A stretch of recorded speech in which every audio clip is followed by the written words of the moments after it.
So you just finished your lectures on mitosis, and the big takeaway from mitosis is identical replication of DNA, that it is called asexual reproduction, and of course mitosis is going to be used to help the cell grow, repair, and of course, in some cases, for reproduction. Today we're going to start talking about meiosis, which is also known as sexual reproduction. You're going to notice there are some similarities and some differences. I will make sure to point out those major differences as we go through this lecture. So let's first define sexual reproduction. So first, sexual reproduction involves two parents that are going to produce genetically different offspring. So they're not going to be the same as their parent in this case. We're going to see genetically different offspring. In complex organisms, there are special cells that are referred to as sex cells or gametes that are needed to reproduce sexually. Normally, there are two types of gametes. One that comes from the male parent, which is known as the sperm cell, and one that comes from the female parent, which is referred to as the egg cell. We can also call it the ova.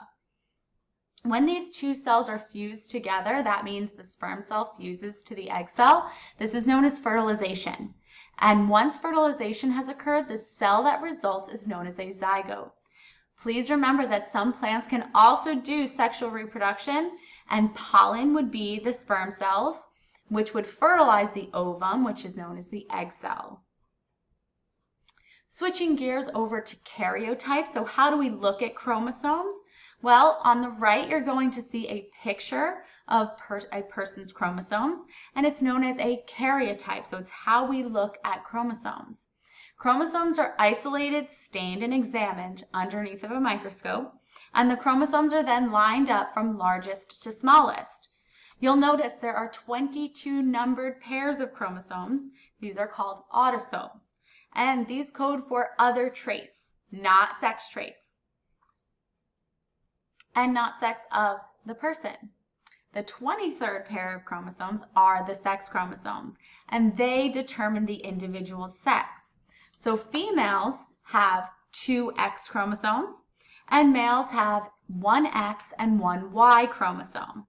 So if we look at the karyotype pictured to the right, you'll see number 1 all the way to 22. Those are all autosomes, and they are known as homologous chromosomes because we have 2 chromosomes above each number. When you look at X and Y, there is a circle around X. There are 2 X chromosomes, meaning that this individual would be female. Now let's talk about homologous chromosomes. I just used that vocabulary word. So chromosomes that make up a pair are said to be homologous. 1 chromosome of each homologous pair comes from the mother, and 1 comes from the father. Homologous chromosome pairs are the same size, the same shape, and they carry out the same genes.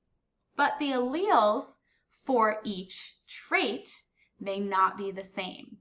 So, for example, you have 2 chromosomes, homologous chromosomes, which you have a gene for eye color. So the gene is eye color. 1 came from your mother and 1 came from your father. But you have inherited a blue-eyed version of that trait or that gene and the brown-eyed version, maybe from your father. Those 2 would be your alleles. So eye color is the gene, blue or brown eyes is the allele. So what is meiosis? So just like when we learned about mitosis, that was identical replication. And now meiosis, we're going to learn that it is different cells are being formed or different genetic information. In humans, the gametes would be sperm cells and egg cells. So a little fun fact, when scientists first examined sperm under a microscope, they actually assumed that there were tiny little humans tucked away in the head of each sperm. However, through much research, today we know that in fact it is nuclear material or chromosomes that can be transferred from the sperm cell to the egg cell.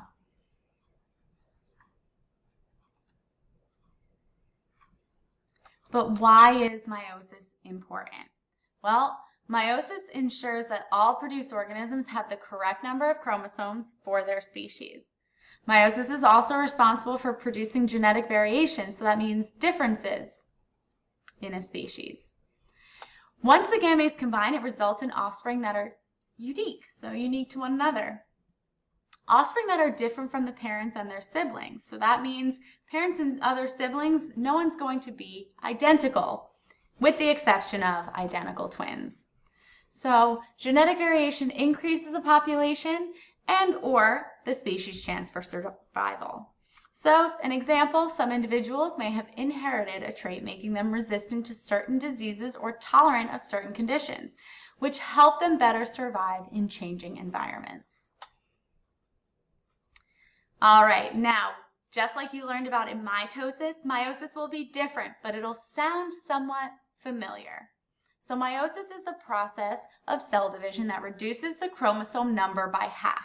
In mitosis, we learned that it's DNA replication in interphase, and then of course that cell divides to the same number of chromosomes. Now we're going over meiosis, which says that we are reducing the number of chromosomes by half.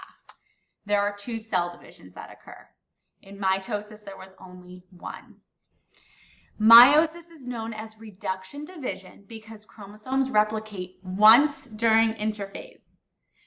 But the cell does not go through interphase again. Instead, it's followed by two cell divisions known as meiosis 1 and meiosis 2. As a result, each parent cell will produce 4 daughter cells. That means 4 sperm cells, or we'll learn 4 egg cells, but we'll learn more about what is being produced because it's not necessarily going to be 4 egg cells for females. So this will be known as monoploid, and it contains a haploid number of chromosomes. So interphase, again, we went over this with mitosis. Interphase DNA is replicated. Meiosis 1, homologous chromosomes pair. They cross over their information. The goal of meiosis 1 is to separate homologous chromosomes, and 2 cells will form. Meiosis 2 will then occur directly after meiosis 1. The goal is to separate sister chromatids. The 2 cells formed in meiosis 1 divide on their own, forming 4 haploid cells. This step, meiosis 2, will be similar to mitosis because the sister chromatids are going to separate. So you are going to have a test yourself in a moment after we finish this lecture. Your teacher will post it. But for now, we are going to move on. So meiosis 1, prophase 1, metaphase 1, anaphase 1, and telophase 1. Meiosis 2, prophase 2, metaphase 2, anaphase 2, and telophase 2. We're first going to go over meiosis 1. So interphase occurs first, where DNA is replicated. Then meiosis 1, prophase 1 will occur. So each chromosome has already been replicated during interphase. Therefore, we have double-stranded chromosomes that are formed, known as sister chromatids. A synapsis will form, and the homologous chromosomes are going to join together, forming a tetrad. So this is going to be 4 chromatids together. During prophase 1, crossing over occurs between homologous chromosomes.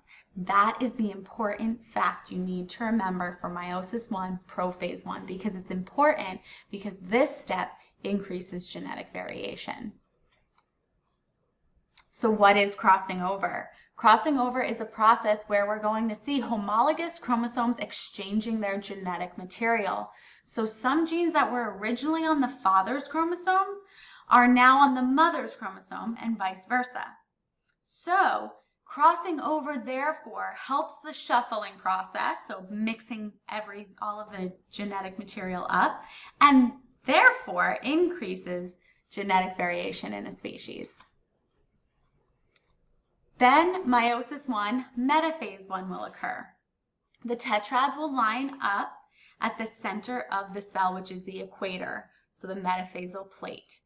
Spindle fibers that were attached to the centromeres will push them towards the equator. So spindle fibers attach to the centromeres of the tetrads. The spindle fibers push the chromosomes to the middle of the cell. Notice that the pattern in which the chromosomes line up during interphase. Chromosomes can line up independently of each other. It's like shuffling a deck of cards. Then anaphase 1 will occur, and something called disjunction happens, where the tetrads will split apart into two separate double chromosomes. The homologous chromosomes separate, and the double chromosomes move away from each other towards opposite poles of the cell, towards the centrioles. Although each chromosome is still doubled, that means it has its replicated chromosome, the cell now only has half, or the haploid number of chromosomes, as compared to the parent cell. This is because the homologous chromosomes aren't together anymore. Then we have telophase 1. So the cytoplasm will divide, forming two new daughter cells with half the number of chromosomes. Remember, there is only one of each type of chromosome at each pole because the homologous chromosomes separated during meiosis 1, anaphase 1. Please notice the chromosomes are still in their replicated state and consist of sister chromatids.